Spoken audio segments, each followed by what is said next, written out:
Hi guys, today I'm going to show you how I like to lay out my bullet journal. If you don't know what a bullet journal is, it's a planner that you can customize in the way that you need it. If you don't need certain things that a planner offers, you can take them out, or if you do need some things that a planner doesn't offer, you can add them in and kind of make it what you want. It's really great with keeping me organized. Every day I have a to-do list that I just keep adding to. It's an ongoing to-do list. If I don't get to it today, it'll still be on my list for tomorrow to get to, and I'll eventually cross that off my list. It helps me keep track of holidays, birthdays for my friends and family, my work schedule, and any events or vacations that I may have that I can add to my schedule in my bullet journal. I like to keep track of the weather as well as my weight, see how that fluctuates. I keep track of my tips that I get from work and also my daily habits, just things that I like to get done every day that, hey, you need a little reminder to do those. So first we'll go into what kind of journal I have. This is a Peter Popper Press dot grid journal. I really like this one. It comes with one bookmark, and it also has a pocket in the back where you can put stuff like stickers or anything like that. This one doesn't come with page numbers printed on the pages already, so I do have to write those in by hand. It also doesn't come with a layout for the future log, but I kind of like that because I can make that my own and do it the way that I prefer it. It's just a way to keep track of the holidays and birthdays coming up within the next year, and then I can transfer those over to my monthly spread when that time comes. I also have a directory in my bullet journal, and this is just a way to keep track of what page things are on. Some people call it a table of contents. Some people call it an index. I don't think it should be called an index because I feel like indexes are more organized by alphabetical order rather than page order, and this is organized by page, so I feel like it shouldn't be called that. So I do have my future log in here. I did start with May on this one because this is where my book started. On my last one I started on January, but I didn't start my book until April, I think. It just threw me off the whole time because once I got past December, I didn't have the accurate holidays because things like Thanksgiving aren't on the same day every year. That one is the last Thursday of November, so it varies. There's a lot of other things like that too, like Easter, Memorial Day. They're not on a consistent number. So I felt like having January be the start would kind of be stupid just in case I go past December in this one. So I went with January 2019 instead of January 2018, which I wouldn't be adding into this book at all at any time. I have a reading log in here. I feel like I haven't been keeping track of the books that I've been reading, and I've been reading quite a few. I've been trying to read at least every day. It's actually one of the things that I add into my daily habit tracker. And then I do have May in here already, but I'll just start with June. So I did do a little bit of June already. I do lay out the boxes for each day. For the sizing of my boxes, I like to do 5 squares across and 6 squares down, and I feel like that gives me the right amount of space. I haven't written my bills on here yet. We'll probably get that done soon. I do add my work schedule, birthdays, holidays. That's what I have on here so far. I don't have any personal events or things that Greg is going to be doing this month written on here yet. This is where I keep my daily habit tracker, which is right here. I haven't filled out what I'm going to track yet, so we can go ahead and do that. The first thing that I like to track is how many steps I get for the day. I just want to make sure that I reach 6,000. My goal every day is 10,000, but 6,000 seems like an achievable goal for every day. And then I like to track my sleep, and I like to get 8 hours a day if possible, so I check to make sure that I get 8 hours. Then I write the gym, and that is just tracking any type of exercise that I do throughout the day. Then I make sure I brush my teeth in the morning, and then I floss. After that, then I track to take all of my medication and my vitamins and things like that, and then I track my reading and brushing my teeth before bed as well.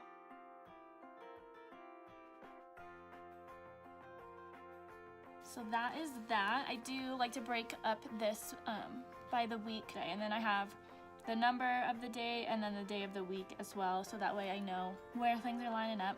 So my next page we're gonna do, this is where I will do my weight tracker and my tip tracker. For my weight tracker, I like to do my weight and my body fat. So we'll do 12 squares across the bottom here, and then 30 squares up to account for each day. So I do 30 squares all the way up, and then I do a little box, not a box, but like a little U shape. And then I do the exact same thing, but opposite on the other side, and that's where I'll track my body fat percentage. I end up doing a line graph in these little spots. So I'll also end up numbering up here for each day, and each line of dots is where I'm actually going to do my tracking. I'll write a dot, and then each day I weigh myself, I'll end up connecting those dots and creating a line graph. Sorry for all the wobbling, I keep hitting my tripod on accident. So on this one, I will also separate my weeks by drawing this little line across. I put the line in between my Saturday and my Sunday, so that way I know where the week begins and where the week ends. I know some people would like to start their weeks on Mondays, but I just find the Sunday to be a little bit more easy to work with, considering that's where most calendars start their week. And then I'll do the same week separation on this side so that everything stays consistent. And then I have to add my little headers. So I do one that says weight and one that says body fat. And then the way I do this is I just write my letters in my regular cursive. It's not really regular cursive, it's a little fancy. And then I do the fake calligraphy where you just thicken up the downstrokes, which kind of makes it look a little fancier and kind of fun. I do tend to lead towards this kind of bouncy lettering. I feel like I do that quite often throughout my journal, so you'll see me do that a couple more times in this June planning. Now to move on to my tip tracker page. With this one, I have to do 30 rows again. So I'll draw this line 30 rows long, and then I'll draw 4 different columns, each one being 4 spaces wide. Sorry again about the shaking. I promise I'm not trying to get you seasick or anything. So this first column is where I'll write how many bills I get for the day, as in like $5, $10, etc. And then the second column is where I'll put any coins that I get. I do prefer to get coins because, you know, gotta pay for some laundry every now and then. The third column is where I'll write my total tips for the day, and the fourth column is where I will write how many hours I worked that day. That way, in the end, I can figure out how much more money I'm making per hour. In this little space up top, I have room to write my total tips for the month, which I will add up at the end of the month once it's all over. And then I'll write my total hours for the month, which I also wait till the end of the month to add up just in case I take up an extra shift or call in sick one day. And then I can write my tips per hour that I'm making more than what I actually make per hour. So it's kind of always fun to see how much more I make just on tips, just on my level of service that I'm providing. Now, of course, I have to write a title. I like to put a little fancy lettering on every page that I do. This is just where I'm going to write tip tracker. I wasn't really satisfied with this once it was finished. I feel like my space between the T and the R that I just did there was a little too wide. But that's okay, it's just my personal tip tracker. It's not like this is going to be hung in an art gallery or anything. I also like to keep in mind that each one of these pages is only a month long that I have to look at it. So once the 1st of July rolls around, I can make a new tip tracker and I won't have to look at this anymore. Once I'm done writing all of my lettering, I like to add a pop of color with these Faber-Castell markers that I have. I do go with a theme for each book. My last book was blue and purple. This one I used a green washi tape, which is green and brown, so I did a green and brown theme. I only have 2 green markers, which is kind of frustrating, but I have a couple different browns, so that's something to give it a little bit variety. I do use a gel pen for all of my basic writing, so I have to make sure that the ink is dry before I use any of these markers. I just highlighted a little bit of that page, and then for this one I ended up coloring in my letters. Sometimes I do a couple different colors for a title like this, but this one I just chose to do this single color, which is like a reddish brown.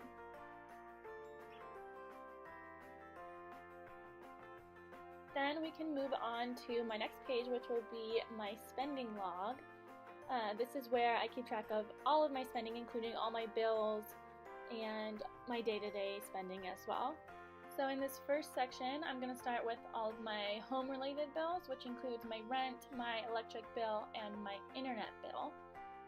With those, I'll write them all down, and then I'll separate the next little column, which will be the amount due, and then I write the due date and the day I actually pay it right next to that.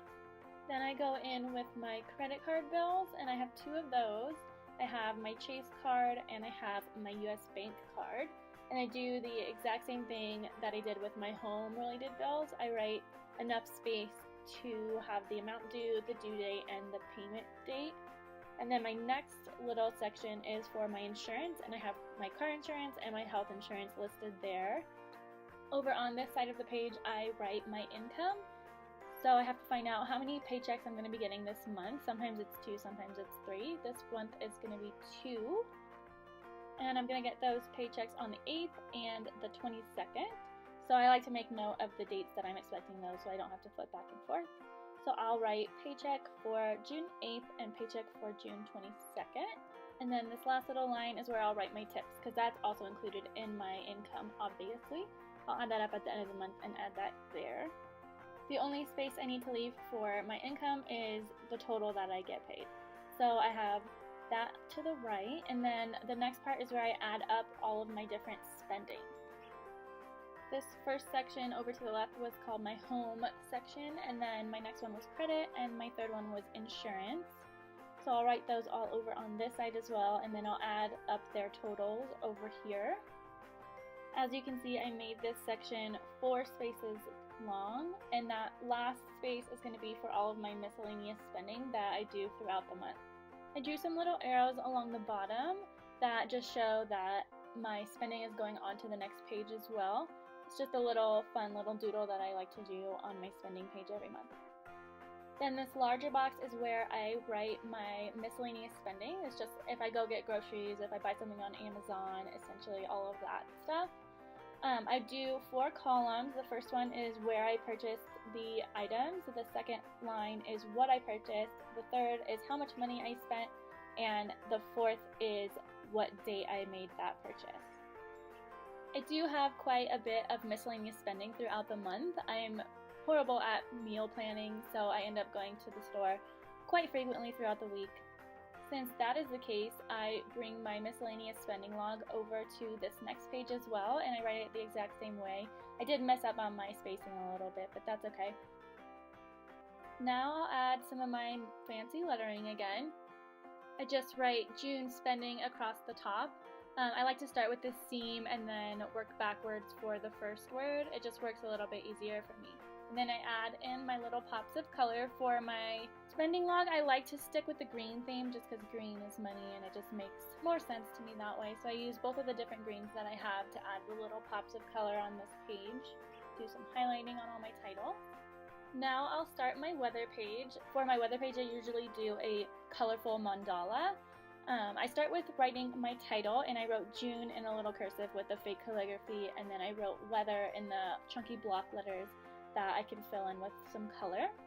For the mandala, I assign a color for sun, clouds, wind, rain, and then I leave the 5th one blank, and it'll end up being either snow or smoke, and I'm assuming that since it's June, it's probably not going to be snow and it'll be smoke, so we'll see. To lay out my mandala, I first have to draw 30 circles with a compass, one for each day, each one with a bigger and bigger diameter. And this takes so long, so I hope you don't mind that I fast forwarded really quickly through this. The circles are what I'm going to end up filling in with each color of marker, depending on the weather for that specific day. What I'm doing now with the protractor and the ruler is making lines to make it easier for me to draw either pictures, shapes, designs, anything like that to make the actual mandala.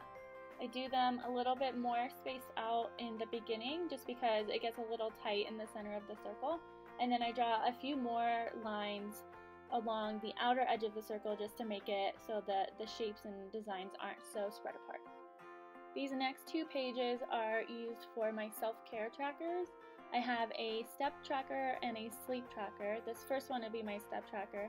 I do the same thing that I did on all of the previous trackers that I've done with the number of the day and the day of the week. Across the top is where I write down how many steps that are actually being tracked.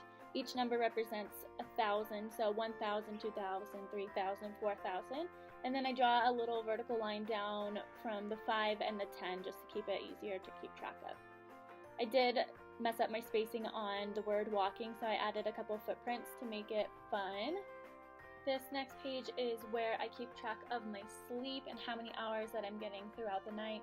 I do use a Fitbit, and I use that to keep track, because sometimes I don't look at the clock right before I go to bed or right when I wake up. It also takes a very long time to write all these numbers down, so I fast forwarded through this a little bit for you too as well. I did write midnight as an M and noon as an N instead of 12, so that way I know where the days end and where the days begin. I do have midnight in the middle of the page rather than at the end of the page, because I feel like it would be easier to view my sleep as a whole rather than split up between before midnight and after midnight. Both of these pages end up using a lot of ink because I do bar graphs to track both of these things. And so I chose to do browns because I feel like those markers don't get used as much, and I won't feel bad if they run out. Those were my last pages for tracking, and then the next page is where I'll start my daily task list. Thanks for watching this video. If you liked it, give it a thumbs up, and don't forget to subscribe to my channel. If you hit the little bell, it'll give you notifications of when I post new videos. See you next time.